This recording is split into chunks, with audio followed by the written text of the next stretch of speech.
السلام علیکم۔ ناول جھیل کنارے کنکر، قسط نمبر 13۔ ہانیہ کا بیٹا پاؤں پاؤں چلنے لگا تھا۔ اس روز وہ اسے لے کر مارکیٹ آئی تھی کیونکہ وہ پچھلے کئی دنوں سے کھلونوں کے لیے ضد کر رہا تھا۔ وہ ابھی شاپنگ مال میں تھی جب اچانک اس کی نظر کچھ ہی فاصلے پر کھڑے نہال حسن پر پڑی اور وہیں ٹھہر گئی۔ موسم آج بھی ابر آلود تھا، کسی بھی لمحے موسلا دھار بارش شروع ہو سکتی تھی۔ ہانیہ نے بیٹے کی انگلی پکڑی اور جلدی سے ایک شاپ میں گھس گئی۔ وہ بھی کھلونے پسند کر رہی تھی جب نہال وہیں چلا آیا۔ ہانیہ! بہت اپنائیت اور محبت کے ساتھ اس نے اسے پکارا تھا۔ ہانیہ کو نہ چاہتے ہوئے بھی اس کی طرف متوجہ ہونا پڑا۔ نہال، تم؟ بہت دنوں کے بعد آج مارکیٹ کا رخ کیا تھا۔ گمان بھی نہیں تھا تم مل جاؤ گی۔ وہ بے حد کمزور دکھائی دے رہا تھا، اتنا کہ ہانیہ کو اس سے خوف محسوس ہونے لگا۔ مما، یہ کون ہے؟ اس کا بیٹا اب اس کا پلو پکڑے اس سے پوچھ رہا تھا۔ نہال نے اسے اوپر اٹھا لیا۔ آپ کا چاچو ہوں، میری جان، پہچانا نہیں؟ کہنے کے ساتھ دو تین بوسے بھی لے لیے تھے۔ ہانیہ کی نظریں بس اس کے چہرے پر ٹکی تھیں۔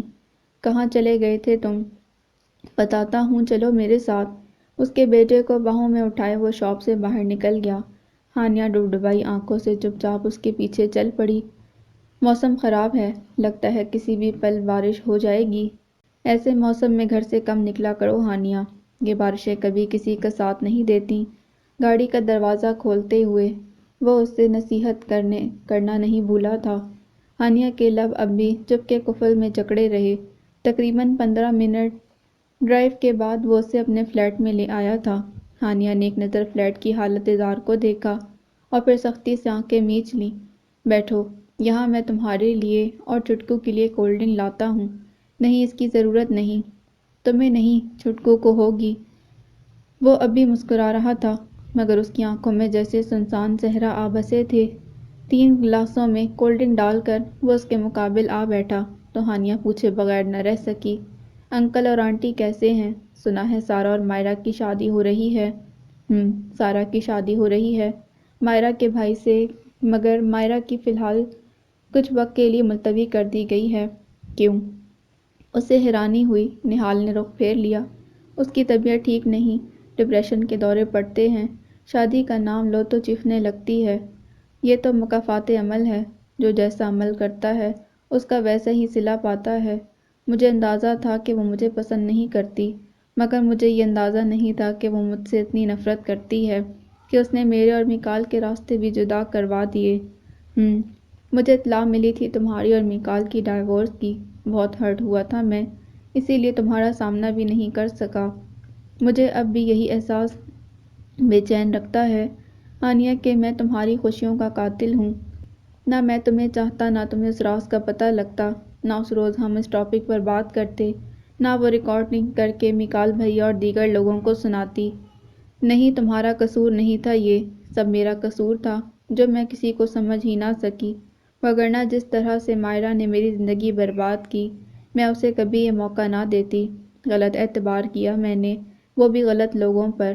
اس کا آنسو ٹوٹ کر اس کے پاؤں پر گرا تھا۔ نہال کی آنکھیں بھی بھر آ گئیں۔ یہاں کیوں رہتے ہو؟ تمہیں زیادہ کیئر کی ضرورت ہے نہال، فوراً سے بیشتر آنسو پوچھتے اس نے کہا۔ نہال چونک اٹھا۔ کیوں؟ طبیعت جو ٹھیک نہیں رہتی، آئے روز بیمار ہوئے رہتے ہو۔ اس کا ایک راز افشاں وہ کر چکی تھی، اب دوسرا نہیں کرنا چاہتی تھی۔ نہال نے اطمینان سے سانس لی۔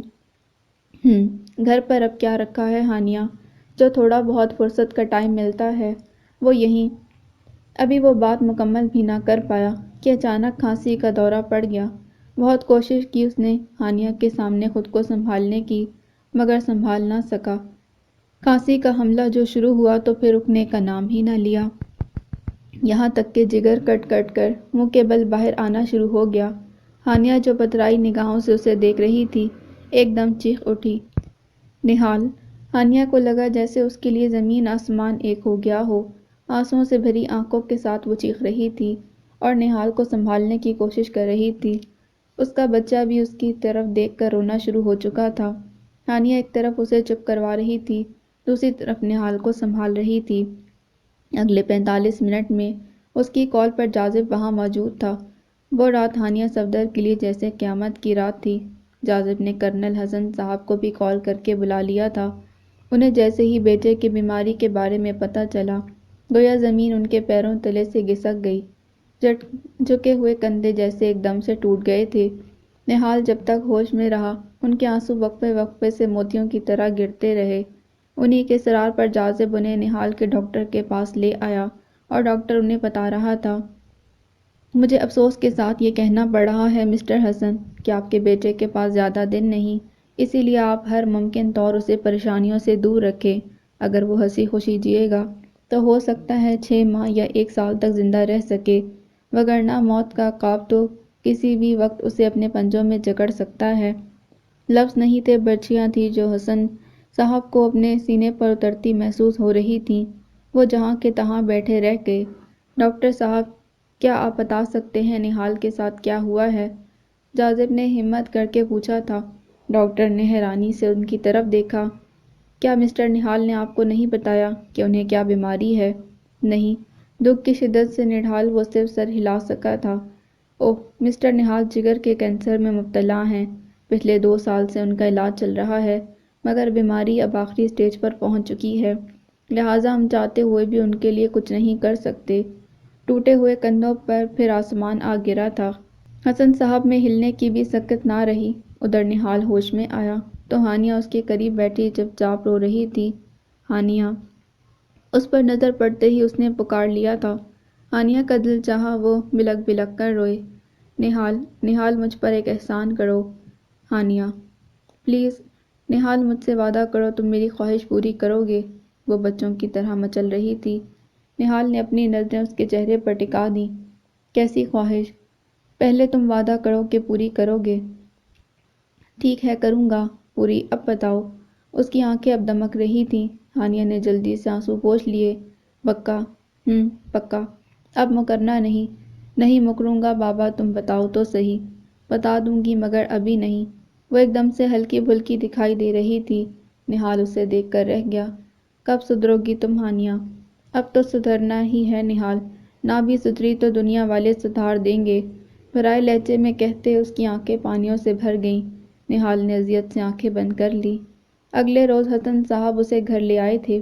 آسیہ بیگم نے جب اس کی حالت دیکھی تو کلیجہ تھام کر رہ گئیں۔ مائرہ کے آنسو تو کسی پل رکتے ہی نہیں تھے۔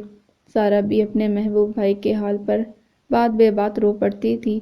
اس روز وہ سو رہا تھا جب مائرہ اس کے کمرے میں چلی آئی۔ مسز حسن گھر پر نہیں تھیں اور سارہ فون پر اپنی کسی دوست سے باتوں میں مصروف تھی۔ تبھی قطعی ابتر حال کے ساتھ ہلکے سے دروازہ پش کرتے وہ اس کے کمرے میں چلی آئی۔ نہال گہری نیند میں بے خبر سو رہا تھا۔ وہ بیڈ پر اس کے قدموں کے قریب آ بیٹھی۔ گزرتا ہوا ہر دن اس کی حالت کو ابتر کر رہا تھا۔ آج کل اسے ڈپریشن کے دورے پڑنے لگے تھے۔ نماز پڑھنے کی کوشش کرتی مگر پڑھ نہ پاتی۔ قرآن کھولتی تو اگلے ہی پل سر درد سے پھٹنے لگتا۔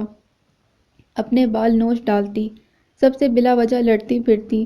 اسے خبر ہی نہیں تھی کہ کسی پاک باز عورت پر جھوٹی تہمت اور بہتان لگانے کی سزا کیا ہوتی ہے۔ اللہ رب العزت کے نزدیک ایسے لوگوں کا قیام کیا ہوتا ہے۔ خبر ہوتی تو شاید مختصر سی زندگی کی مختصر سی خوشیوں کے لیے کبھی اپنے ساتھ اتنا بڑا ظلم نہ کرتی۔ ٹپ ٹپ ٹپ اس کے آنسو نہال کے پیروں پر گر رہے تھے، مگر گہری نیند میں سونے کے سبب اسے گرتے ہوئے ان آنسوؤں کا احساس نہ ہو سکا۔ اگلے ہی پل وہ اٹھی اور چپ چاپ اس کے کمرے سے باہر نکل آئی، جانے ضمیر نامیز برزخ میں بڑے پچھتاوے کے ساتھ ابھی اور کتنے دن اسے یوں ہی جلتے رہنا تھا۔ دروازے پر زوردار دستک جاری تھی۔ زائر تیزی سے سیڑھیاں پھیلانگتا بیرونی دروازے تک آیا۔ کون؟ دروازے کی کنڈی کو ہاتھ لگاتے اس نے پوچھنا ضروری سمجھا تھا۔ دروازہ کھولو۔ باہر سے دھاڑتی ہوئی آواز بلا شبہ ثانیہ باز ہی کی تھی۔ زائر نے فوراً سے بیشتر دروازہ کھول دیا۔ تم اور یہاں، وہ بھی اس وقت؟ زیادہ بکواس کرنے کی ضرورت نہیں ہے، میرے بچوں کو بلاؤ، میں انہیں لینے آئی ہوں۔ اس کا چہرہ غصے کی شدت سے سرخ ہو رہا تھا۔ زائر نے ایک نظر مڑ کر پیچھے دیکھا۔ اس کی ماں ثانیہ کی چنگھاڑ پر کسی بھی وقت کمرے سے باہر آ کر سارا کھیل بگاڑ سکتی تھی۔ تبھی اس نے باہر نکل کر سرعت سے دروازہ بند کیا، پھر ثانیہ کو بازو سے پکڑ کر گاڑی کے قریب لایا اور خود ڈرائیونگ سیٹ سنبھال کر بیٹھ گیا۔ ثانیہ اس کی حرکت پر ہکا بکا رہ گئی۔ کچھ دور فصلوں کے قریب جا کر اس نے گاڑی روک دی۔ یہاں کیوں لائے ہو؟ اسی لیے تاکہ تم جی بھر کر چنگھاڑ سکو۔ Just shut up. You shut up. اگر میں اپنی شرافت کی وجہ سے تمہاری بدتمیزی برداشت کر لیتا ہوں تو اس کا مطلب یہ نہیں کہ تم مجھ پر خدا بن جاؤ۔ بہت اچھی طرح سے جانتی ہو تم کہ میں عورتوں کا اس طرح سے چیخنا چلانا پسند نہیں کرتا۔ ویسے بھی تم سے لے کر نہیں کھاتا جو تمہاری ہر طرح کی بات برداشت کروں۔ اگر حویلی کا کام کرتا ہوں تو صرف چودرانی کی وجہ سے، ان کی محبت اور اپنائیت کی وجہ سے، وگرنہ تم جیسوں کو اپنی جوتی کی نوک پر رکھنا پسند نہیں کرتا۔ بکواس بند کرو۔ میں یہاں تمہاری ٹر سننے نہیں آئی، اپنے بچوں کو لینے آئی ہوں۔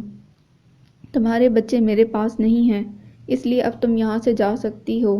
اور ہاں، دوبارہ اس طرح رات کے اندھیرے میں میرے گھر کے دروازے پر آنے کی ضرورت نہیں، کیونکہ میں رات کے اندھیرے میں اس طرح دہلیز پھلانگ کر آنے والی لڑکیوں کو پسند نہیں کرتا۔ قدرے سنجیدہ لہجے میں کہنے کے بعد وہ گاڑی سے نکل گیا۔ ثانیہ بلبلا کر رہ گئی۔ بھاڑ میں جاؤ تم اور تمہاری پسند ناپسند۔ اس کا بس نہ چلتا تھا، وہ اسے کچا چبا ڈالتی۔ ظاہر نے اپنے پیچھے گاڑی کا دروازہ بند کر دیا۔ میرے بچوں سے تمہارا کوئی واسطہ نہیں ہے، اس لیے ان کے لیے اتنا پریشان ہونے کی ضرورت نہیں۔ تم گزارو اپنی زندگی جس طرح بھی گزار سکتی ہو، میں اپنے بچوں کی خود بہترین پرورش کر سکتا ہوں۔ Just shut up. اب تم مجھ سے میرے بچے نہیں چھین سکتے، سنا تم نے؟ وہ چیخی تھی۔ ظاہر پلٹتے پلٹتے کھڑکی پر جھک آیا تھا۔ میں کون ہوتا ہوں تم سے کچھ چھیننے والا؟ چھیننے کا فن صرف تمہیں آتا ہے۔ کبھی خود کو مجھ سے چھین لیتی ہو تو کبھی بچوں کو، مگر اس بار میں تمہیں کچھ بھی چھیننے نہیں دوں گا۔ میرے بچے میرے ساتھ رہنا چاہتے ہیں، تم زبردستی انہیں مجھ سے دور نہیں رکھ سکتی۔ ہاں چاہو تو کسی بھی عدالت سے رجوع کر سکتی ہو۔ بہرحال اب گھر جاؤ، چودرانی تمہارے لیے پریشان ہو رہی ہوں گی۔ مائی فٹ۔ تم ایک گھٹیا انسان ہو ظاہر ملک، اور ہمیشہ یہ بات ثابت کی ہے تم نے، اسی لیے تم سے نفرت کرتی ہوں، بے حد نفرت۔ اگر تم یہ سمجھتے ہو کہ میرے بچوں کو مجھ سے دور کر کے تم مجھے توڑ دو گے تو یہ تمہاری بھول ہے۔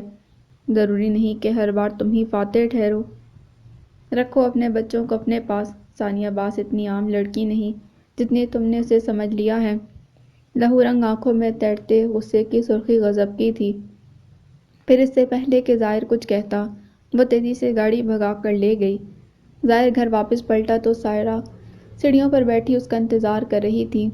مل آئے ثانیہ باز سے۔ اس کا لہجہ عجیب سا ہو رہا تھا۔ وہ دروازے کی کنڈی لگاتے ہوئے چونک اٹھا۔ میں کسی سے ملنے نہیں گیا، وہ خود یہاں آئی تھی اپنے بچوں کو لینے۔ نہ چاہتے ہوئے اسے وضاحت دینی پڑی۔ سائرہ نے اس کا بازو تھام لیا۔ جان کیوں نہیں چھڑا لیتے تم اس بلا سے؟ وہ تمہارے قابل نہیں ہے ظاہر۔ وہ میرے قابل ہے یا نہیں، اس کی پرواہ کرنے کی ضرورت نہیں ہے تمہیں، سمجھی؟ جاؤ جا کر آرام کرو۔ درستی سے بازو چڑھاتے اس نے ڈپٹا تھا۔ وہ کلس کر رہ گئی۔ کیوں ضرورت نہیں؟ مجھے کان کھول کر سن لو ظاہر، میں اب پھر سے تمہیں چڑیل کے لیے زندگی برباد کرنے نہیں دوں گی۔ دیکھا جائے گا، بے پرواہی سے کہتے وہ تیزی سے سیڑھیاں چڑھ گیا تھا۔ ثانیہ حویلی میں واپس آئی تو اس کا چہرہ ضبط کی شدت سے سرخ ہو رہا تھا۔ چودرانی کے ساتھ ساتھ اشر بھی اس کی راہ دیکھ رہا تھا۔ کہاں چلی گئی تھی؟ کہیں نہیں۔ اسے نظر انداز کرتی وہ تیزی سے اپنے کمرے کی طرف بڑھ گئی۔ چودرانی تسبیح کے دانے پھیرتی اسے دیکھتی رہ گئی تھی۔ اگلے روز ناشتے کی ٹیبل پر انہوں نے ثانیہ سے پوچھا تھا، بچے کہاں ہیں، کچھ پتہ چلا؟ جی، وہ اپنے باپ کے پاس ہیں، آپ پریشان نہ ہوں، بے پرواہی سے بریڈ پر جیم لگاتے اس نے جواب دیا تھا۔ وہ ہکا بکا رہ گئی۔ ان کا باپ کب آیا یہاں؟ میری غیر موجودگی میں آیا تھا، آپ کو پتہ نہیں چلا؟ میرے خدا، اب کیا ہوگا؟ کچھ نہیں ہوگا، میرے بچے ہیں وہ، میرے ساتھ کی عادت پڑی ہے انہیں، زیادہ دن اس شخص کے ساتھ نہیں رہ سکیں گے۔ اندر کی دنیا درم برم ہونے کے باوجود وہ بہت اطمینان سے جواب دے رہی تھی۔ اشر خاموشی سے اسے دیکھے گیا۔ تھوڑی دیر بعد جب وہ شہر کے لیے نکل رہے تھے، ثانیہ نے اچانک گاڑی رکوائی تھی۔ اشر، کیا تم اسی ہفتے مجھ سے شادی کر سکتے ہو؟ وٹ، یہ کیا کہہ رہی ہو تم؟ اشر پلیز، میں نے جو پوچھا ہے اس کا جواب دو۔ وہ جذباتی ہو رہی تھی۔ اشر بے ساختہ گہری سانس بھر کر رہ گیا۔ ہاں۔ کیوں نہیں، تم کہو تو ابھی کر لیتے ہیں۔ تھینکس۔ اس کی طرف سے مثبت جواب پا کر بے ساختہ اس نے سکون کی سانس بھری تھی۔ اشر نے ایک پیار بھری نظر اس پر ڈالنے کے بعد گاڑی آگے بڑھا دی۔ شام غم مجھ کو ایسی اداسی نہ دے کہ میرے حوصلے کی فضیلوں کے اندر کسی یاد کا کوئی پنچھی گرے، اور دل کی جو سنسان ویران سی ایک بستی ہے، اس میں دفن ہونے والے ہر ایک درد کی آنکھ پھر سے کھلے۔ شام غم مجھ کو ایسی اداسی نہ دے۔ نہال کی طبیعت اب اچانک بگڑ گئی تھی۔ آدھی رات کے وقت اپنے کمرے سے نکل کر وہ لاؤنج میں چلا آیا۔ حسن صاحب جاگ رہے تھے۔ انہیں جیسے ہی کھٹکا محسوس ہوا، فوراً لپک کر لاؤنج میں آئے۔ سامنے دیکھا تو نہال درد سے بے حال دوہرا ہو رہا تھا۔ ان کے ہاتھ پاؤں پھول گئے۔ جلدی سے ملازم کو اٹھا کر گاڑی نکالنے کے لیے کہا اور خود نہال کو سہارا دے کر باہر لے آئے۔ 3 جوان بیٹوں کا باپ ہونے کے باوجود اس وقت وہ کتنے بے بس تھے۔ میکال کا کچھ پتہ نہیں تھا کہ وہ کہاں ہے، اور کمال کو فوری سیٹ نہیں مل سکی تھی۔ مسز حسن جو بخار میں تپ رہی تھیں، وہ بھی اٹھ کر باہر آ گئیں۔ نہال کو درد سے تڑپتے دیکھ کر ان کے آنسو بہے چلے جا رہے تھے۔ آدھی رات کے وقت دونوں میاں بیوی نہال کو لے کر اسپتال پہنچے۔ سارا اور مائرہ کی آنکھ بھی کھل چکی تھی۔ سارا نے جلدی سے ہانیہ کو کال کی۔ میکال سے ڈائیورس کے بعد بھی اس کا تعلق ہانیہ سے نہ ٹوٹا تھا۔ مائرہ نے جو گھٹیا حرکتیں کی تھیں وہ سب جان گئی تھی، مگر اسے کسی کو بھی اس کے بارے میں نہیں بتایا تھا۔ سارا کی کال پر ہانیہ فوراً ہسپتال پہنچی، اور اب حسن صاحب اور آسیہ بیگم کو نہال کے پاس چھوڑ کر وہیں بھاگ دوڑ کر رہی تھی۔ تھوڑی دیر میں جاذب بھی پہنچ گیا تھا۔ وہ ہانیہ کو ڈانٹنا چاہتا تھا کہ اس نے اسے نہال کے بارے میں انفارم کیوں نہیں کیا، مگر اس کی پریشانی دیکھ کر خاموش ہی رہا۔ حسن صاحب کی آنکھیں احساس تشکر اور شرمندگی سے بھیگ چکی تھیں۔ تقریباً 1.5 گھنٹے کی ٹریٹمنٹ کے بعد نہال پرسکون ہو کر سو گیا تھا۔ اس کے منہ پر آکسیجن لگی تھی۔ ہانیہ دونوں ہاتھوں کو دعا کی صورت اٹھائے جانے کیا کیا پڑھتی رہی۔ صبح کے 4 بجے تھے جب جاذب نے اسے گھر چل کر آرام کرنے کے لیے کہا۔ جواب میں وہ صاف انکار کر گئی۔ نہیں، میں ٹھیک ہوں، تم پلیز انکل اور آنٹی کو لے جاؤ۔ آنٹی کی طبیعت ٹھیک نہیں، پھر گھر میں سارا اور مائرہ بھی اکیلی اور پریشان ہوں گی۔ انکل کی حالت تو تم دیکھ ہی رہے ہو، پلیز کسی بھی طرح سے انہیں راضی کر کے گھر لے جاؤ۔ اس کی بات میں وزن تھا۔ جاذب سر ہلا کر پلٹ گیا اور دونوں کو بمشکل منا کر حسن منزل لے جانے کے بجائے اپنے ہی گھر لے آیا۔ صفدر صاحب جاگ رہے تھے۔ ہادیہ بھی لاؤنج میں بیٹھی تھی۔ وہ اسے ان دونوں کا خیال رکھنے کی ہدایت کرتا پھر گھر سے نکل آیا۔ تھوڑی ہی دیر میں اس کی گاڑی حسن منزل کے سامنے رکی تھی۔ سارا اور مائرہ کو فوری تیاری کا کہہ کر وہ انہیں بھی اپنے ساتھ ہی گھر لے آیا۔ ہادیہ نے زبردستی آسیہ بیگم کو سلا کر بخار کی ٹیبلٹ دے دی تھی۔ اس کے بعد وہ اور جاذب حسن صاحب کو تسلی دیتے رہے۔ ادھر تقریباً 6:30 بجے کے قریب نہال کو ہوش آیا تھا۔ ہانیہ! آنکھ کھلتے ہی سب سے پہلے اس نے اسے پکارا، جو کرسی پر بیٹھی سر ایک طرف گرائے شدید ٹھنڈ میں سو گئی تھی۔ نہال کو اس پر بے حد پیار آیا۔ وہ لڑکی واقعی اس قابل تھی کہ اسے ٹوٹ کر چاہا جاتا۔ ہانیہ!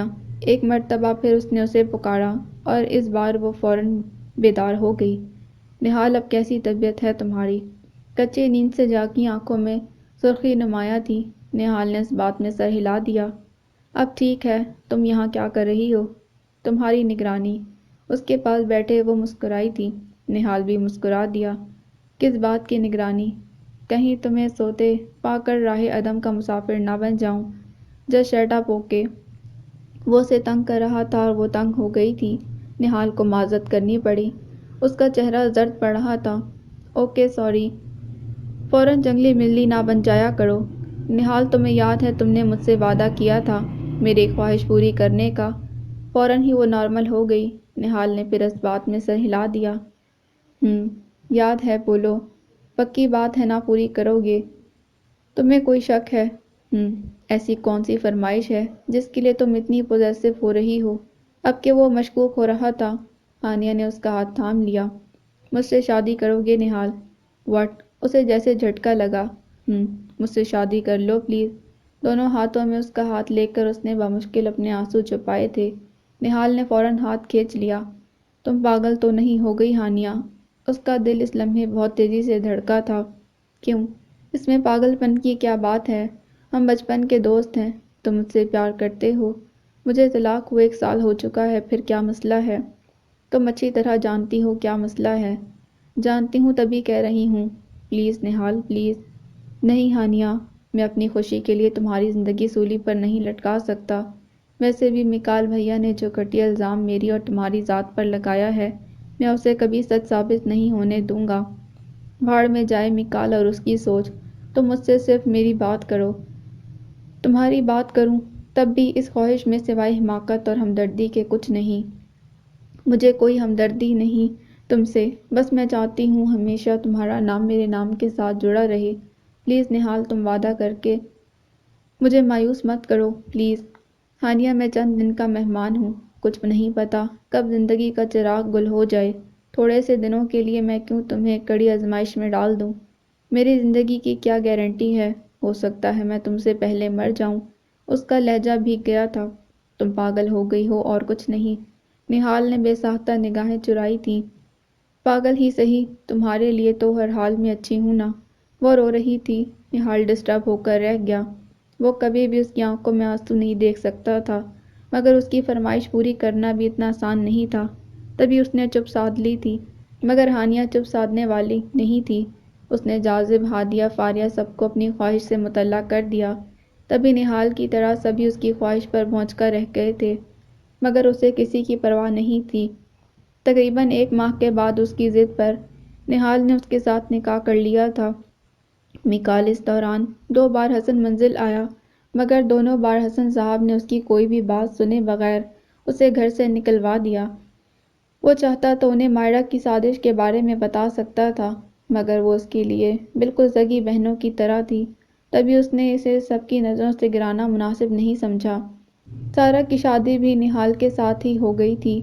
کمال اور اینا کو نہال کی بیماری اور مائرہ کی سازش کا پتہ خود مائرہ سے لگا تھا۔ وہ اینا کو سامنے پا کر بری طرح روتے ہوئے اسے سب کچھ بتا گئی تھی۔ اینا تو جیسے پتھر کی بن گئی، جبکہ کمرے کی دہلیز پر کھڑے کمال کو لگا جیسے کسی نے اس کے جسم سے روح کھینچ لی ہو۔ وہ تو ہانیہ اور میکال کی طلاق کو لے کر اپسیٹ تھا۔ پیچھے یہ قیامت کب اور کیسے آ گئی؟ نہال تو اس کے لیے بچوں کی طرح تھا، پھر وہ اتنی جلدی زندگی سے دور کیسے جا سکتا تھا؟ اینا کی نظر اس پر پڑی تھی، ساتھ ہی مائرہ کی۔ مائرہ اسے دیکھ کر فوراً کمرے سے نکل گئی، جبکہ اینا کے چہرے کا رنگ ایک دم اڑ گیا تھا۔ کمال پتھر بنا بیڈ پر آ بیٹھا، اینا بھی ساتھ ہی بیٹھ گئی۔ میرا دل نہیں مان رہا کمال، ایسی بات نہیں ہو سکتی۔ ایسی بات ہوتی تو پاپا ضرور ہمیں انفارم کرتے۔ پاپا نے بلایا تھا پاکستان، مگر مجھے نہیں پتا تھا کہ اتنی بڑی بات ہوگی۔ نم آنکھوں کے ساتھ ساتھ اس کا لہجہ بھی بھرا گیا تھا۔ پھر اس سے پہلے کہ اینا کچھ کہتی وہ اٹھ کر حسن صاحب کے کمرے کی طرف بڑھ گیا۔ میکال کے بارے میں اسے پتہ لگا تھا کہ وہ چند روز قبل ہی اپنی بیوی کو لے کر دیار غیر شفٹ ہو گیا تھا۔ نہال کمرے میں آیا تو ہانیہ دلہن بنی چٹکوں کے ساتھ کھیل رہی تھی۔ وہ دروازہ بند کر کے مسکراتے اس کے قریب آ بیٹھا۔ یہ کیا ہو رہا ہے؟ شرمیلا پن تو نام کا بھی نہیں ہے تم میں۔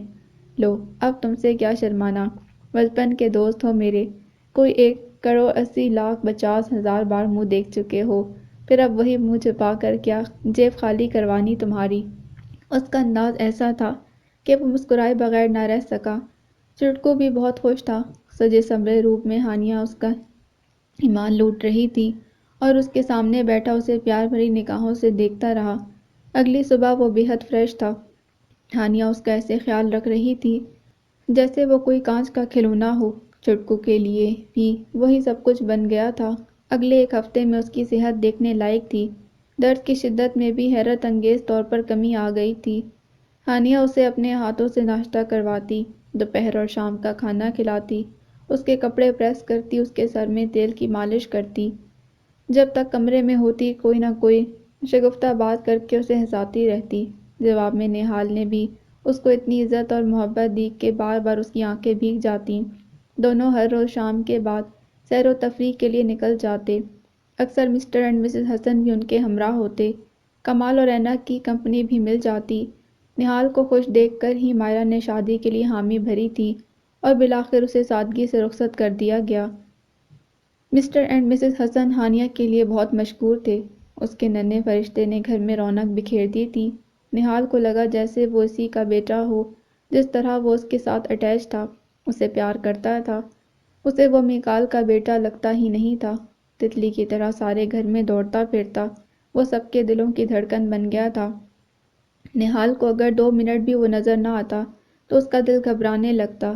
اس کے ننھے منھے لبوں کی پیاری پیاری باتیں اس کے لیے کسی دوا سے کم نہیں تھیں۔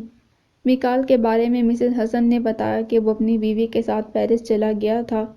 میکال نے علیزے سے معذرت کر لی تھی، یہ کہہ کر کہ وہ اس کے شوق اور پروفیشن کی راہ میں رکاوٹ نہیں بن سکتا۔ علیزے خوش ہو گئی، شاید اسی لیے وہ اس کی باتوں میں آ کر پیرس آنے کے لیے مان گئی تھی۔ میکال کے یہاں بہت سے لوگوں سے اچھے تعلقات تھے، لہٰذا پہلے اس نے خود کو سیٹل کیا، اپنی محنت، تجربے اور کچھ جمع پونجی کو بروئے کار لا کر اپنے ایک دوست کے ساتھ مل کر کاروبار سیٹ کیا، پھر خود بھی شوبز کی فیلڈ میں آ گیا۔ اس کی کوشش تھی کہ وہ خود کو اتنا مصروف کر لے کہ پاکستان اور ہانیہ صفدر سے متعلق کوئی بھی یاد اس کے دل کو پریشان نہ کر سکے۔ یہیں آ کر اس نے دوبارہ سگریٹ اور شراب کا معمول شروع کیا تھا۔ علیزے یہاں اجنبی تھی، اسے کوئی نہیں جانتا تھا۔ میکال نے اس سے کہا تھا کہ وہ اسے پیرس لے جا کر وہاں کی اسکرین پر متعارف کروائے گا، مگر اس نے اپنا وعدہ اب تک پورا نہیں کیا تھا۔ وہ جیسے گھر میں قید ہو کر رہ گئی۔ اس قید نہیں انتقاماً اسے میکال کی غیر موجودگی میں وہاں کے مقامی لوگوں سے تعلقات بنانے پر مجبور کیا تھا، اور یہی وہ مقام تھا جہاں میکال نے اس سے ہمیشہ ہمیشہ کے لیے علیحدگی اختیار کر لی تھی۔ اس روز وہ جلدی گھر آ گیا تھا۔ علیزے گھر پر نہیں تھی۔ وہ شاکڈ ہی تو رہ گیا۔ تقریباً 3 گھنٹے بعد وہ گھر واپس آئی، وہ بھی ایسی حالت میں کہ ہوش سمیت کچھ بھی ٹھکانے پر نہیں تھا، اور یہیں میکال کے اعصاب پر بجلیاں گری تھیں۔ بے شک وہ ان عورتوں میں سے تھی جو اپنی جائز ناجائز خواہشات کی تکمیل کے لیے کسی بھی حد تک جا سکتی ہیں۔ گھر آتے ہی وہ کمرے میں گھس کر سو گئی تھی، جبکہ میکال ششدر سا کافی کا کپ ہاتھ میں لیے سیڑھیوں پر کھڑا رہ گیا تھا۔ اس کی زندگی میں 3 عورتیں آئی تھیں، اور وہ تینوں میں سے کسی ایک کو بھی سمجھ نہ سکا، نہ سنبھال سکا تھا۔ صبح ناشتے کی میز پر اس کی آنکھیں خوب سرخ تھیں۔ گڈ مارننگ ڈارلنگ، علیزے نے اپنے مخصوص انداز میں اس کے گال پر بوسہ دیتے اسے وش کیا۔ میکال کی گرفت کافی کے مگ پر سخت ہو گئی۔ گڈ مارننگ، کیا ہوا؟ کچھ سست سست سے لگ رہے ہو، رات میں سوئے نہیں کیا؟ اس کے مقابل بیٹھتے اس نے سرسری سی ایک نظر میکال کے چہرے پر ڈال کر بریڈ پلیٹ سے اٹھا لیا۔ نہیں، سو گیا تھا سرِ شام ہی۔ کیا مطلب؟ وہ چونکی تھی۔ میکال مسکرا دیا۔ کچھ نہیں، تم سناؤ، کیا مصروفیات ہیں آج کل؟ کیا مصروفیات ہو سکتی ہیں؟ سارے دن گھر میں قید رہتی ہوں، نہ کسی کو جانتی ہوں یہاں، نہ تم کہیں گھمانے پھرانے لے جاتے ہو۔ قسم سے میں تو سخت پچھتا رہی ہوں یہاں آ کر۔ اس کی شکایت پر پرسوچ انداز میں اس نے سر ہلایا۔ ایک خوشخبری ہے تمہارے لیے۔ کیا؟ میں پاکستان جا رہا ہوں۔ واقعی؟ اور میں؟ تم ابھی نہیں جا سکتی، کیونکہ تمہارے لیے یہاں میں نے ایک بہت بڑے فلم میکر سے بات کی ہے، اسے تمہارے کمرشلز بھی دکھائے ہیں، تمہارا کام بہت پسند آیا ہے اسے۔ کل لے کر جانا تھا تمہیں اس کے پاس، مگر نہایت ایمرجنسی میں پاکستان جانا پڑ رہا ہے۔ بہرحال تم ایک پراعتماد لڑکی ہو، میرا خیال ہے میرے بغیر یہاں تمہیں زیادہ مشکل نہیں ہوگی۔ یہ تو ہے۔ واپس کب آؤ گے؟ جلدی آ جاؤں گا انشاءاللہ۔ اس نے پوچھنے کی زحمت بھی نہ کی کہ وہ پاکستان کیوں جا رہا ہے، بالکل ویسے ہی جیسے ہانیہ نے اس سے اس کے بدلے ہوئے لہجے پر کوئی استفسار نہیں کیا تھا۔ شاید ان دونوں کو ہی اس کی ذات سے کوئی دلچسپی نہیں تھی۔ اگلے روز جب علیزہ اسے ایئرپورٹ چھوڑنے آئی، اس نے اسے جیب سے ایک لفافہ نکال کر دیا۔ یہ کیا ہے؟ الٹ پلٹ کر لفافے کو دیکھتے وہ حیران ہوئی تھی، تبھی وہ بولا، تحفہ ہے تمہارے لیے، وہ بھی سرپرائز، مگر اسے گھر جا کر کھولنا پلیز۔ اوکے، ایسا کیا ہے اس میں؟ کچھ تو ہے، خود دیکھ لینا۔ اب میں چلتا ہوں، اللہ حافظ۔ سرخ آنکھوں میں ہلکی سی نمی لیے وہ پلٹ گیا تھا۔ علیزہ حیران پریشان سی وہیں کھڑی اسے دیکھتی رہی۔ جانے کیوں اس لمحے اس کا دل اسے کچھ غلط ہونے کا احساس دلا رہا تھا، مگر وہ سر جھٹک کر آزادی کے نشے میں سرشار بے نیاز سی گھر واپس چلی آئی۔ دن بھر موج مستی کے بعد رات جب وہ سونے کے لیے لیٹی تو اسے میکال کا دیا تحفہ یاد آیا۔ تبھی اس نے متجسس سی ہو کر وہ لفافہ اٹھا کر کھولا، اور پھر جیسے ساکت رہ گئی۔ طلاق نامے کے ساتھ سفید شفاف کاغذ پر کندھے الفاظ اسے پتھر ہی تو کر گئے تھے۔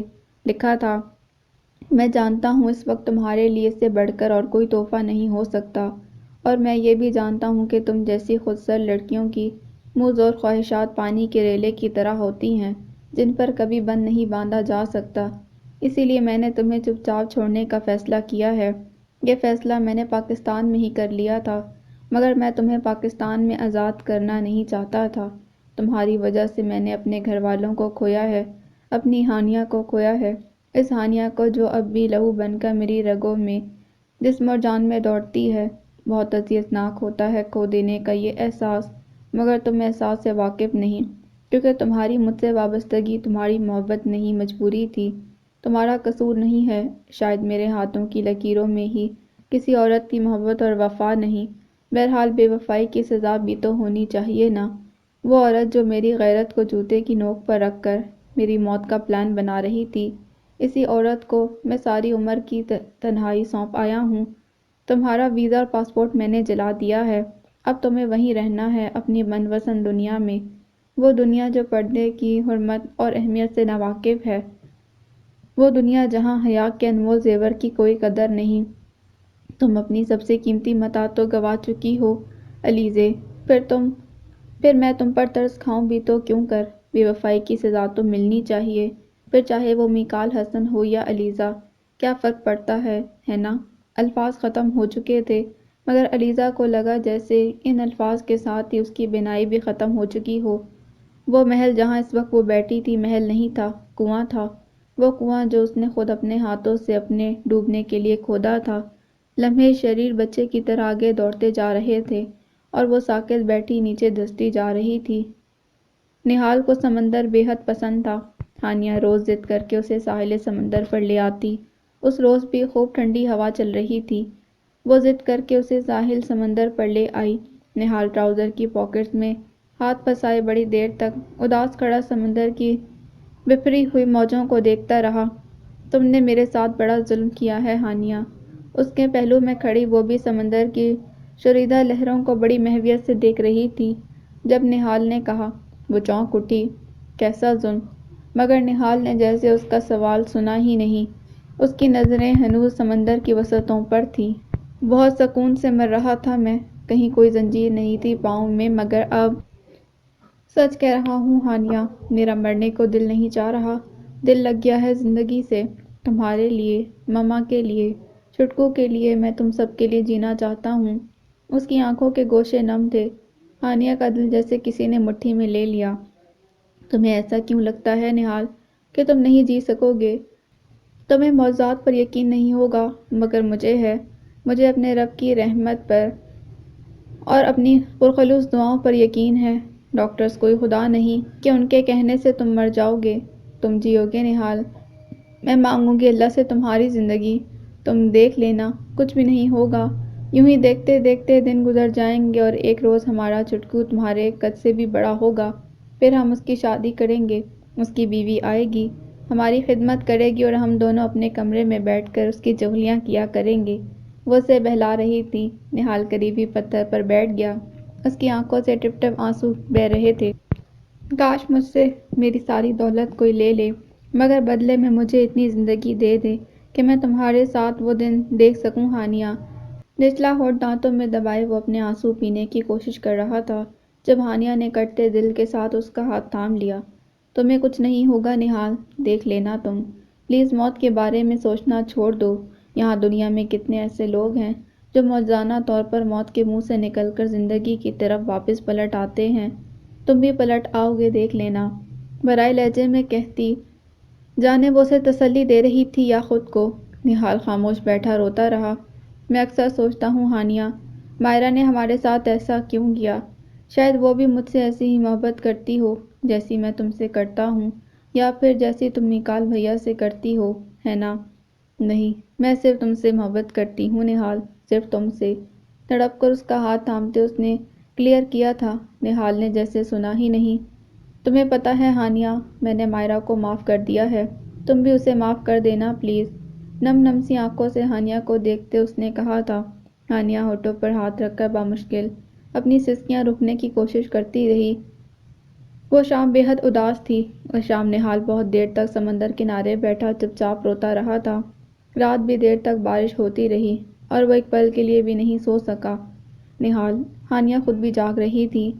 نیند نہیں آ رہی؟ مجھے بھی نہیں آ رہی، کیا کروں؟ کچھ نہیں، آؤ میں سلاتا ہوں۔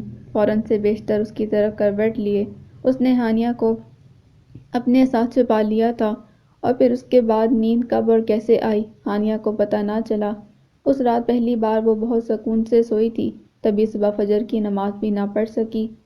اگلے روز چھٹکو کی تیسری سالگرہ تھی۔ نہال کا سارا دن بے حد مصروف گزرا، ہلکے ہلکے بخار کے باوجود۔ سالگرہ کی تمام تر شاپنگ اور اہتمام اس نے خود کیا تھا۔ ہانیہ منع کرتی رہ گئی تھی مگر وہ نہ مانا۔ شاپنگ کے بعد گھر کی سجاوٹ بھی اس نے خود ہی کی تھی۔ سارا اور مائرہ دونوں آئی تھیں، گھر میں خوب رونق لگ گئی تھی۔ صرف نہال کی خوشی کے لیے ہانیہ نے کئی قسم کی ڈشز بھی تیار کر لی تھیں۔ اس وقت بھی وہ آٹا گوندھ رہی تھی جب وہ کچن میں چلا آیا، پسینے سے بے حال، ہاتھ میں چھوٹی توڑی اور کئی غبارے پکڑے ہوئے۔ ہانیہ، ایک گلاس پانی ملے گا؟ نہیں۔ پلٹ کر اسے دیکھتے وہ مسکرائی تھی۔ نہال قریب چلا آیا۔ کیوں؟ دیکھ نہیں رہے آٹا گوندھ رہی ہوں؟ اوہ، یہ تو اچھی بات ہے، مطلب کچھ بھی کر لوں، تم روک نہیں سکتی۔ ہتھوڑی سائڈ پر رکھ کر اس نے مزے سے ہانیہ کے گرد اپنے بازو پھیلا دیے۔ وہ مسکرا دی۔ بندے بن جاؤ نہال، ابھی کوئی آ گیا نہ تو پتہ لگ جائے گا۔ ڈونٹ وری، میں دروازہ بند کراتا ہوں۔ بہت دنوں کے بعد وہ شرارتی موڈ میں لوٹا تھا۔ ہانیہ نے آٹے سے بھرے ہاتھ اس کے گالوں پر رگڑ دیے۔ اوہ ہانیہ، تمہارے پاؤں میں کاکروچ! اس کا کہنا تھا اور ہانیہ کا چلانا تھا۔ وہ ہنس ہنس کر دوہرا ہو گیا، کیونکہ اگلے ہی پل سب لوگ کچن میں موجود تھے۔ کیا ہوا؟ کچھ نہیں ماما، ہانیہ کے پاؤں میں کاکروچ تھا، میں نے بتایا تو چیخ اٹھی۔ وہ اب بھی ہنس رہا تھا، جبکہ ہانیہ کا منہ دیکھنے والا تھا۔ مسز حسن کی آنکھیں بھر آئیں۔ بہت شریر ہو نہال، اپنی حرکتوں سے باز مت آنا۔ ہا ہا ہا، سچ میں بہت ہی اسٹوپڈ اور ڈرپوک لڑکی ہے یہ ہانیہ۔ زیادہ ہنسنے سے اس کی طبیعت خراب ہو سکتی تھی۔ تبھی سارا اسے کھینچ کر کچن سے باہر لے گئی۔ اسی کے ساتھ باقی لوگ بھی باہر نکل گئے۔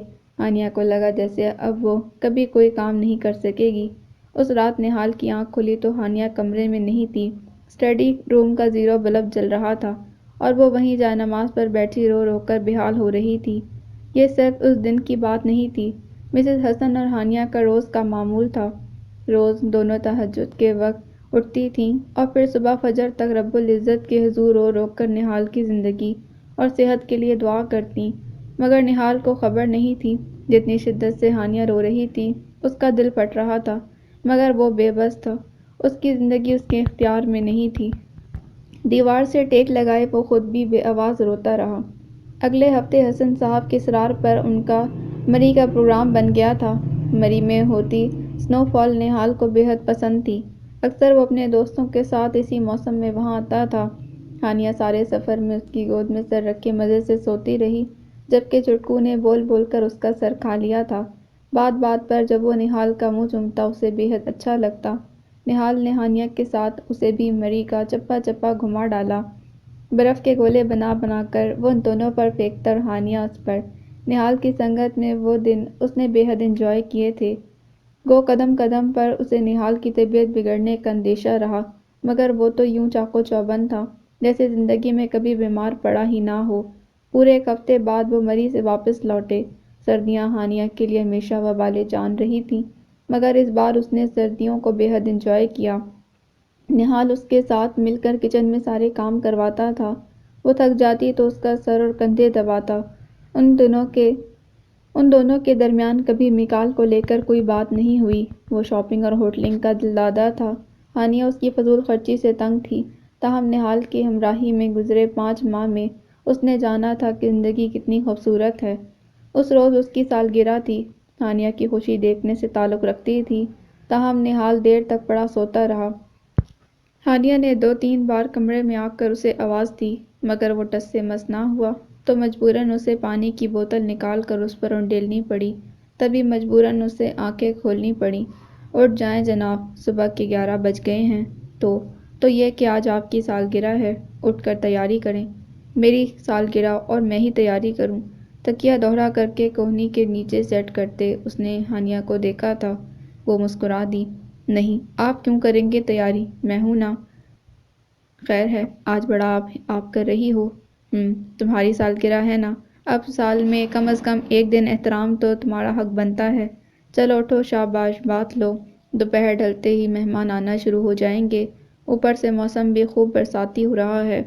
نہیں، آج ہم نے کسی کو انوائٹ نہیں کرنا، یہ سالگرہ میں اور صرف تمہارے اور چھٹکو کے ساتھ منانا چاہتا ہوں۔ ہانیہ، عزیز کی آخری سالگرہ، کیا پتہ اگلے سال یہ دن تمہاری زندگی میں کتنے آنسو لے کر آئے۔ اچانک اس کی آنکھوں کے گوشے نم ہو گئے۔ ہانیہ جہاں کی تہاں بیٹھی رہ گئی۔ وہ جتنی بھی کوشش کرتی، اس حقیقت سے فرار ممکن نہیں تھا۔ پہلی بار نہال نے اس کے آنسو نہیں پوچھے، وہ خود بھی رو رہا تھا اور اسے بھی رلا رہا تھا۔ ہانیہ نے فون کر کے سب کو آنے کے لیے منع کر دیا۔ عصر کے بعد دونوں، ہانیہ اور چھٹکو، نہال کے بے حد اصرار اور ضد پر شاپنگ کے لیے نکل آئے۔ نہال نے ہانیہ کو اپنی پسند کے کئی سوٹ اور جویلری خرید کر دی، اسے اپنی پسند کی ڈھیر ساری چوڑیاں دلوائیں، جوتے لے کر دیے، چھٹکو کے لیے ڈھیر سارے کھلونے خریدے، مہنگے سے مہنگے ریڈی میڈ سوٹ اور جوتے لیے۔ اس کا بس نہ چلتا کہ اس روز وہ اپنا سارا اکاؤنٹ خالی کر دیتا۔ ہانیہ اس سے اچھی خاصی ناراض ہو گئی تھی، مگر اس نے پرواہ نہیں کی۔ مارکیٹ سے واپسی کے بعد وہ ہانیہ کے گھر چلے آئے۔ کچھ دیر وہاں بیٹھ کر چائے وغیرہ پینے کے بعد وہ گھر چلے آئے۔ گھر آتے ہی اس نے ہانیہ کو تیار ہونے کا آرڈر دیا۔ اسی کی پسند پر ہانیہ نے بلیک شیفون کی ساڑی زیب تن کی تھی، اسی کی فرمائش پر خوب میک اپ کیا۔ اسی نے جھک کر ہانیہ کو ہیل کی سینڈل پہنائی۔ خود اس نے سفید شلوار سوٹ زیب تن کیا تھا۔ سالگرہ کی ساری ارینجمنٹ اس نے ہوٹل میں کر رکھی تھی، مگر ہانیہ کے لیے سرپرائز تھا۔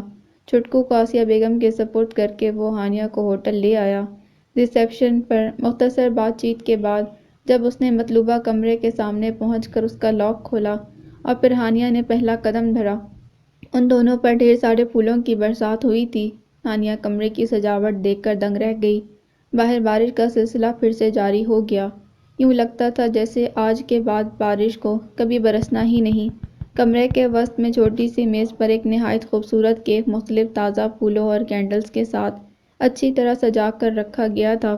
وہ حیران ہی تو رہ گئی تھی، کتنے دلکش رنگ تھے زندگی کے، جن سے نہال حسن نے اسے متعارف کروایا تھا۔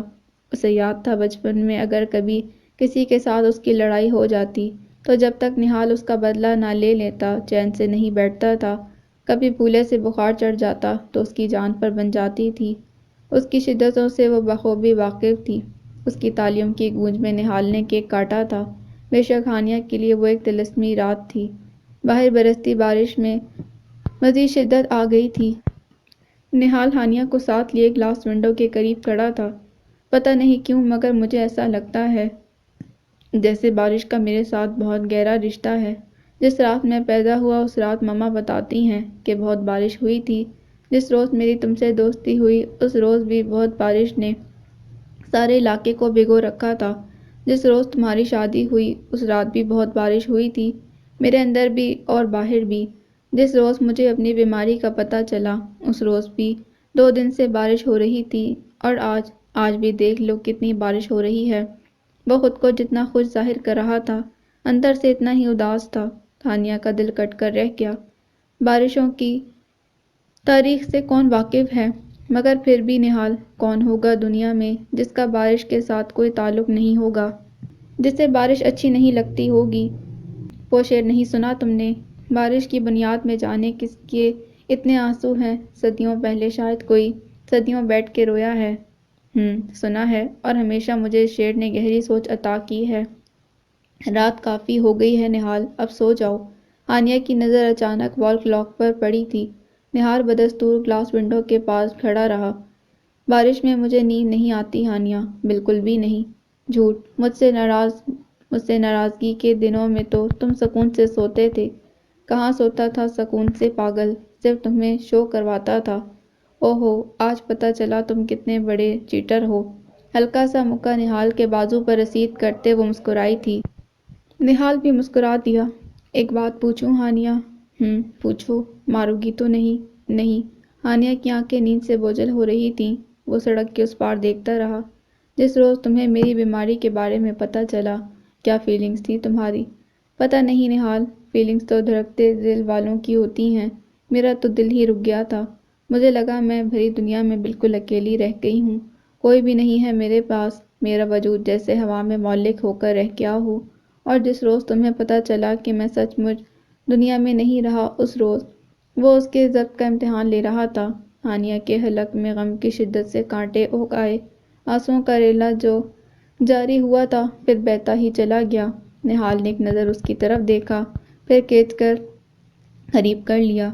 محبت کو اتنا سر نہیں چڑھاتے ہانی، ماس تک کھا جاتی ہے انسان کا۔ اپنی تھوڑی اس کے سر پر ٹکائے وہ اسے نصیحت کر رہا تھا۔ وہ چپ چاپ روتی رہی۔ تمہیں پتہ ہے نا ہانی، میں کبھی تمہیں روتے نہیں دیکھ سکتا۔ اچھا سوری، وعدہ کرتا ہوں کبھی تمہیں دوبارہ اس ٹاپک پر کچھ نہیں کہوں گا۔ پلیز چپ کرو پلیز۔ خود اپنے ہاتھوں سے اس کے آنسو پوچھتے اس نے اسے اپنے قریب کیا تھا۔ وہ ہانیہ کے آنسو دیکھ سکتا تھا مگر ہانیہ اس کے آنسو نہیں دیکھ سکتی تھی۔ تمہیں نیند نہیں آ رہی نا ہانیہ؟ اس نے سر اس بات میں ہلایا۔ نہال نے فوراً پردے گرائے تھے۔ اوکے چلو میں سلاتا ہوں۔ وہ چپ چاپ بیڈ پر اس کے پہلو میں لیٹ کر بازو پر سر رکھ کر سو گئی۔ آدھی رات کا پہر تھا۔ ہانیہ کی آنکھ کھلی تو نہال بستر پر نہیں تھا۔ اس کا دل اتنی شدت سے دھڑک رہا تھا کہ وہ خود بھی گھبرا اٹھی تھی۔ دوپٹہ شانوں پر پھیلا کر وہ اٹھی تو سب سے پہلے واش روم چیک کیا مگر وہ وہاں نہیں تھا۔ تبھی دھڑکتے دل کے ساتھ پریشان سی وہ کمرے سے باہر آئی جہاں سامنے ہی لابی میں وہ موجود تھا۔ سینے میں اچانک اٹھنے والے درد نے اس کی جان پر بنا رکھی تھی اور وہ صرف اس کی نیند خراب ہونے کے ڈر سے اکیلا کمرے سے باہر چلا آیا۔ ہانیہ کے پاؤں تلے سے زمین گھسک گئی۔ نہال! تیر کی سی تیزی سے وہ اس کی طرف لپکی تھی۔ نہال کا سارا جسم پسینے میں بھیگ رہا تھا۔ نہال! نہال تم ٹھیک تو ہو نا؟ وہ تڑپ ہی تو اٹھی تھی مگر بول نہیں پا رہی تھی۔ ہانیہ کو لگا جیسے اس کا دل رک جائے گا۔ بڑی مشکل سے وہ اسے کمرے میں واپس لائی۔ اگلے ہی پل کپ کپاتے ہاتھوں سے اس نے حسن صاحب کو کال کر دی تھی۔ جس وقت نہال کو لے کر وہ لوگ ہسپتال پہنچے، حسن صاحب بھی پہنچ چکے تھے۔ نہال کی سانس قابو میں نہ آ رہی تھی۔ بارش کی وجہ سے ڈرائیو میں بھی مشکل ہو رہی تھی۔ سارے سفر میں نہال کا ہاتھ اس کے ہاتھ میں رہا اور وہ گاہے بگاہے اس کا ہاتھ یوں شدت سے دبا رہا تھا جیسے اسے درد برداشت ہی نہ ہو رہا ہو۔ ہسپتال پہنچتے ہی اسے ایمرجنسی روم میں شفٹ کر دیا گیا۔ حسن صاحب نم آنکھوں سے اسے تسلی دیتے رہے۔ مسز حسن بھی ساتھ ہی چلی آئی تھیں۔ فقط چند ہفتوں میں وقت نے انہیں کتنا کمزور اور بوڑھا کر دیا تھا۔ وہ بے آواز روتی رہیں۔ کتنے آنسو تھے جو انمول موتیوں کی طرح ٹوٹ کر بکھر رہے تھے، کتنی دعائیں تھیں جو اس نے رو رو کر بے آواز دل میں ہی مانگی تھیں۔ نہال کی حالت تسلی بخش نہیں تھی۔ اسے اسپیشل ٹریٹمنٹ کے تحت ICU میں شفٹ کیا گیا تھا۔ ہانیہ ٹپ ٹپ گرتے آنسوؤں کے ساتھ کھڑی دیکھتی رہی۔ نہال آکسیجن کے تحت سانس لے رہا تھا۔ مسز حسن نم آنکھوں سے مختلف قرآنی آیات پڑھ پڑھ کر اس پر پھونکتی رہیں۔ پتہ نہیں کیوں مگر مجھے ایسا لگ رہا ہے ہانیہ جیسے بارش کا میرے ساتھ بہت گہرا رشتہ ہے۔ جس رات میں پیدا ہوا تو اس رات مما بتاتی ہیں بہت بارش ہوئی۔ جس روز میری تم سے دوستی ہوئی اس روز بھی بہت بارش ہوئی۔ پھر جس روز تمہاری شادی ہوئی اس رات بھی بہت بارش ہوئی تھی، میرے اندر بھی اور باہر بھی۔ اور جس روز مجھے اپنی بیماری کا پتہ چلا اس روز بھی 2 دن سے بارش ہو رہی تھی۔ اور آج بھی دیکھ لو کتنی بارش ہو رہی ہے۔ اس کا لہجہ اس کی سماعتوں میں گھلا تھا اور شیشے سے ماتھا ٹکائے ہوئے وہ سسک پڑی تھی۔ کچھ ہی دیر میں فجر کی اذان بھی ہو گئی۔ لمحے گیلی ریت کی مانند ہاتھ سے پھسلتے جا رہے تھے۔ دعاؤں کی شدت بڑھتی جا رہی تھی۔ 24 گھنٹے زندگی اور موت کی جنگ لڑنے کے بعد بالآخر شیشے کے اس پار نہال حسن نے زندگی ہار دی تھی۔ ڈاکٹر ان سے معذرت کر کے تسلی کے 2 بول تھماتا آگے بڑھ چکا تھا۔ ہانیہ کو لگا جیسے اس کا وجود لاسٹ ہو گیا ہو۔ بھلا یہ کیسے ممکن تھا؟ نہال حسن اسے یوں چھوڑ کر کیسے جا سکتا تھا؟ بے یقینی سی بے یقینی تھی۔ گئے دنوں کا چراغ لے کر کدھر سے آیا کدھر گیا وہ؟ عجیب مانوس اجنبی تھا، مجھے حیران کر گیا وہ۔ بس ایک موٹی سی شب دکھا کر، بس ایک میٹھی سی دھن سنا کر، ستارہ شام بن کے آیا، رنگ خواب سحر گیا وہ۔ وہ ہجر کی رات کا ستارہ، وہ ہم نفس ہم سخن ہمارا، سدا رہے اس کا نام پیارا، سنا ہے کل رات مر گیا وہ۔ وہ شخص جس تاریخ کو دنیا میں آیا تھا اسی تاریخ کو اس دنیا سے رخصت بھی ہو گیا، مگر آنسو پتھر کیسے ہوتے ہیں یہ کوئی ہانیہ صفدر سے پوچھتا۔ ہستی بستی آباد بستیوں میں جیسے طوفان اچانک تباہی مچا کر چلے جاتے ہیں، بالکل ویسے ہی ہانیہ صفدر کا دل بھی تباہی کی بھیٹ چڑھ گیا تھا۔ پورے 3 دن اس کا سکتہ نہیں ٹوٹا۔ گہری ابدی نیند سوئے نہال حسن اس کے سامنے لیٹا تھا اور وہ ٹکر ٹکر ساکت نگاہوں سے اسے دیکھے جا رہی تھی۔ اس کا بیٹا نہال کے چہرے پر پیار سے ہاتھ پھیرتے اس کے گالوں کو چوم رہا تھا، اسے مجبور کر رہا تھا کہ وہ اٹھ کر اس کے ساتھ کھیلے، اسے بائک پر لے کر جائے، اور نہال کے ٹس سے مس نہ ہونے پر اس نے زور زور سے رونا شروع کر دیا۔ کتنی عادتیں بگاڑ دی تھی نہال نے اس کی۔ مسز حسن بار بار بے ہوش ہو رہی تھیں۔ سارا اور مائرہ کا بھی کوئی حال نہیں تھا، جبکہ حسن صاحب کمال حسن کے گلے لگے بچوں کی طرح بلک رہے تھے۔ اینا اکیلی سارے معاملات سنبھالتی پھر رہی تھی۔ ہادیہ اور جاذب بھی اس کے ساتھ تھے، مگر وہ اکیلی ہو گئی تھی۔ حسن منزل کے در و دیوار ایک مرتبہ پھر اسے راست نہیں آئے تھے۔ میکال جنازے کے وقت یہاں پہنچا تھا، وہ بھی ایسے حال میں جیسے صدیوں کا سفر پیدل طے کر کے آیا ہو۔ گھر میں جمع ہوئے لوگ اور آنکھوں کے سامنے پڑی نہال حسن کی میت نے جیسے زمین کے اندر ہی تو کاٹ دیا تھا اسے۔ وہ ہکا بکا لاؤنج کی دہلیز پر کھڑا رہ گیا۔ کتنے پہاڑ تھے جو اس پر گرے تھے، کتنی قیامتیں تھیں جو اس وقت پر اس پر ٹوٹی تھیں۔ جنازہ اٹھایا جا چکا تھا، گھر میں کہرام بپا تھا، اور وہ خالی خالی نگاہوں سے سب دیکھتا رہ گیا۔ کتنی جلدی تھی نہال حسن کو جانے کی کہ اس نے اسے معاف کرنا بھی ضروری نہیں سمجھا تھا۔ وہ رویا تو جیسے حسن منزل کے در و دیوار ہل کر رہ گئے تھے۔ نہال حسن کی آخری آرام گاہ تک حسن صاحب نے اسے کندھا دیا تھا، اور کیسے دیا تھا یہ صرف وہی جانتے تھے۔ نہال کی موت کو دوسرا دن تھا جب میکال نے چھٹکو کو دیکھا۔ نہال کی تصویر اٹھائے وہ اسے پیار کر رہا تھا۔ وہ شاکڈ سا اسے دیکھتا رہ گیا۔ بے شک وہ ہو بہو اسی کی تصویر تھا۔ ہانیہ بار بار ہوش میں آتی تھی اور پھر بے ہوش ہو جاتی۔ اس کی حالت کے پیش نظر ہی ہادیہ 2-3 روز کے لیے وہاں ٹھہر گئی تھی۔ وقت ایک مرتبہ پھر پر لگا کر اڑنے لگا تھا، مگر ہانیہ کی طبیعت نہ سنبھلی تھی۔ وہ صرف چھٹکو سے باتیں کرتی تھی، اسے 1 منٹ کے لیے بھی اپنی آنکھوں سے دور نہ کرتی۔ تھوڑی دیر بھی وہ نظر نہ آتا تو پاگلوں کی طرح اسے سارے گھر میں ڈھونڈتی پھرتی۔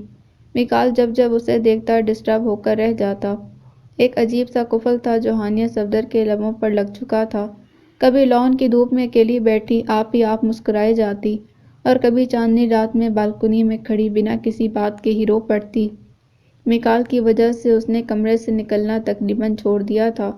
کئی دن اسے نہ منہ دھونے کا خیال رہتا، نہ کپڑے تبدیل کرنے کا۔ ان دنوں اسے لوگوں سے وحشت ہوتی تھی، جہاں آوازیں سنتی اٹھ کر چلی جاتی یا چیخنے لگتی۔ ایک بار اس کے کمرے میں ٹیلی ویژن چل رہا تھا اور چھٹکو نے آواز تیز کر رکھی تھی، تبھی اس نے ریموٹ کنٹرول اٹھا کر اسکرین پر دے مارا۔ اس کی اسی حالت کے پیش نظر میکال نے چھٹکو کو اسکول میں داخل کروا دیا۔ نہال کے بعد وہ ہانیہ سے زیادہ میکال کے قریب ہو گیا، کیونکہ وہ اس کی ساری فرمائشیں پوری کرتا تھا، اس کے خوب ناز اٹھاتا تھا۔ اس روز بھی اسکول سے آنے کے بعد وہ ہانیہ کے ساتھ اس کے کمرے میں سو رہا تھا، جب میکال کی آواز کانوں میں پڑتے ہی چپکے سے اٹھ کر اس کے کمرے میں آ گیا۔ ہانیہ اسے مزے مزے کی کہانیاں سنا کر سلاتی تھی، اسے ہوم ورک کرواتی تھی، مگر میکال اسے مختلف سیڈیز میں مزے مزے کے کارٹون لگا کر دکھاتا، مختلف گیمز لگا کر اسے اپنے ساتھ کھلاتا تھا۔ اکثر وہ اسے نہال کی قبر پر بھی ساتھ لے جاتا۔ اس وقت بھی وہ اسے کارٹون لگا کر دکھا رہا تھا جب وہ دندناتی اس کمرے میں چلی آئی۔ سنی سنی پاگلوں کی طرح وہ اسے پکار رہی تھی۔ جب چھٹکو سہم کر میکال کی ٹانگوں میں چپک گیا، مما میں یہاں نہیں ہوں، میکال کی ٹانگوں میں چھپے چھپے اس نے معصوم سے لہجے میں کہا تھا۔ وہ مسکرا کر رہ گیا۔ ہانیہ جو سامنے سے گزر رہی تھی چونک کر اندر چلی آئی۔ چھٹکو، اس نے اتنے غصے سے پکارا کہ وہ فوراً میکال کی ٹانگوں سے نکل کر اس کے سامنے جا کھڑا ہوا۔